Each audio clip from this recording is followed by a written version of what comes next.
up, everybody? Welcome to Malt Muser Whiskey Reviews. I'm Eric. On the bar, Compass Box's Magic Cask Limited Edition blended malt whiskey from Scotland. All right.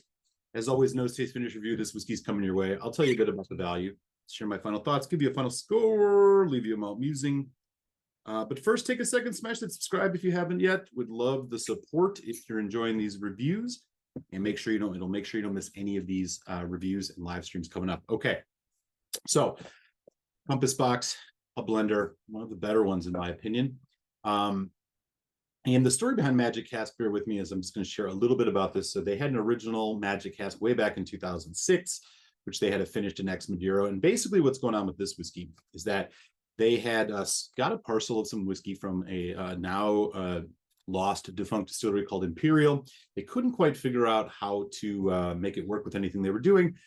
They did it in another maturation trial with some of their other whiskeys that they've been sourcing, and voila, they think they struck gold here. So basically you're looking at 2016, a one-year-old spirit from a Speyside distillery, which was aged in first fill bourbon, re-racked into first fill Oloroso sherry. So that is basically the background on this Compass Box Magic Cask, and that's why it has the name. As for the tail of the tape, let's get into it right now. So this is what that bottle looks like, and it is a really, really nice design. And again, kudos to Compass Box for looking at all the information they provide you here. One of the better bottlers that does this. So here's what we're looking at. This was bottled in March 2020. It is a single malt made near the town of Aberlour, which comprises the first fill sherry butt maturation, which is 8% of this. The Imperial is first fill bourbon, and that's 92% of this whiskey. It is bottled at 46% ABV. It is non-chill filtered. This is right here on the box. As for natural color, I didn't see it mentioned prominently here, but we can probably assume that they have not added color to this, as they do tend to do things with integrity. 5,538 bottles of this were made available. That is the tail of the tape here on Compass Box's Magic Cask. Let's check it out. On the nose. So you're definitely picking up a lot of that bourbon cask Imperial spirit that they had in here. Some light sherry notes, a little bit sharp, a little prickly. There is no actual age statement on this. There's a lot of young spirit in here, as it mentioned in that description.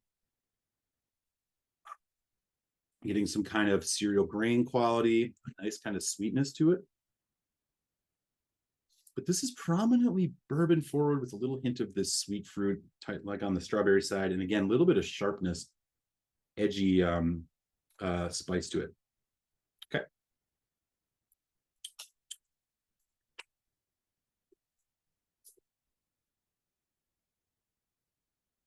Fairly rich arrival.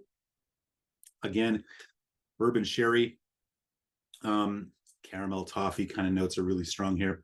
We are getting some of that sweetness, sweet fruit notes, or like golden apple type thing, pear, lemon lime. As it dries out, pretty short development as it goes into the finish. The finish, caramel toffee, a bit of vanilla. There's a cola note, slight cola note. And again, slight sour and dry on the finish here. We'll do one more neat sip.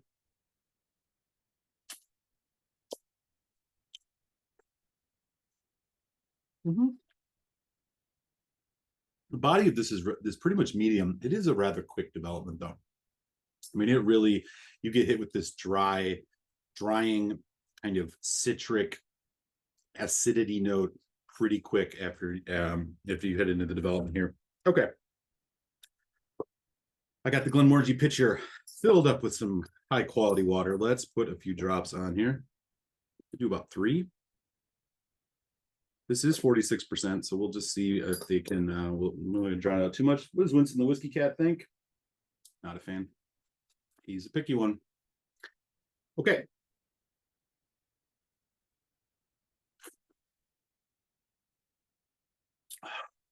Dry, fresh wood, fresh oak. A lot of that here. Like you kind of walked into a carpenter's workshop. Sweet fruit. Again, kind of golden apple. There's that strawberry note again. This is mostly on that sweet side with a little bit of backbone of oak and spice. And it definitely has a youthful effervescence to it. You're getting some of that kind of soapy, almost stone kind of concrete note, which is normal to come off of young barley. Here we go.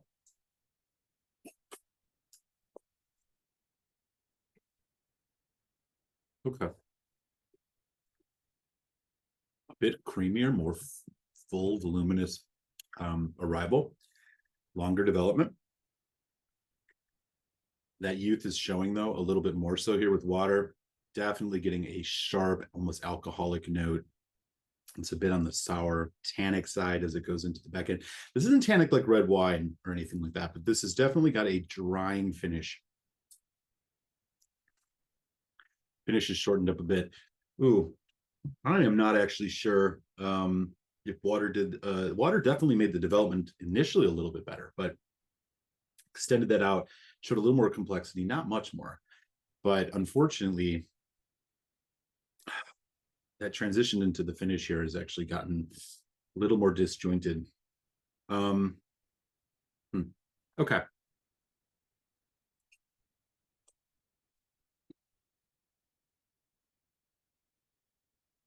It's getting a bit of a nutty note.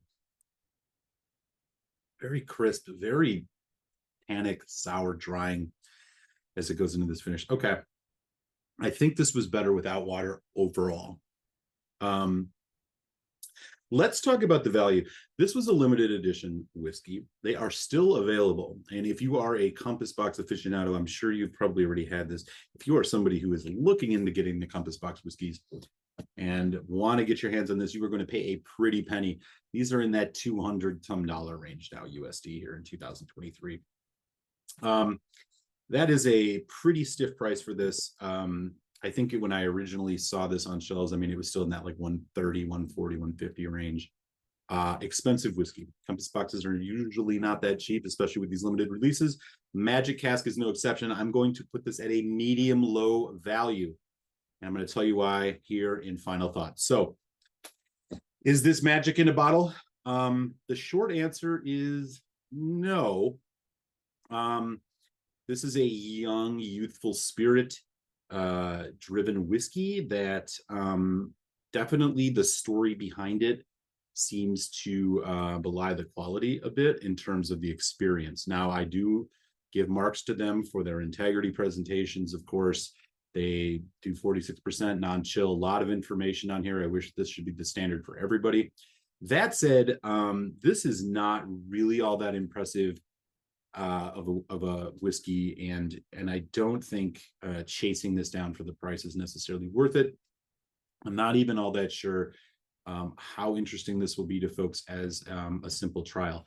Really, really nice marketing, great artwork as always with Compass Box, but this is this is hitting me as kind of right around average. I expected a bit more, to be honest with you. But unfortunately, with that, I'm going to give it somewhat of a generous score just because I think the presentation and the story behind it and what they've created here is actually does give this some provenance and some extra marks, really just because it's quite really a pretty cool story. But at the end of the day, the product in the bottle is what matters. And for me, I'm going to put this at a 3 out of 5, which is an average score. If the price was lower, I'd maybe tick this up to a 3.25, but this is just hanging on at a 3. This is definitely a whiskey you're going to want to try, or if you find it at a good price, maybe, swing for the fences. But I would be cautious with this one. I think there are other whiskeys that Compass Box makes that are probably worth the money more than this, and maybe a bit more interesting. If you can still find a Compass Box Spice Tree Extravaganza, for example, that's another release that came out or still on the shelves around the same time this came out. Going to give you a little bit more for your money. So I'm going to sit at a 3 out of 5 on this. Do let me know below, what did you think of the limited edition Magic Cask?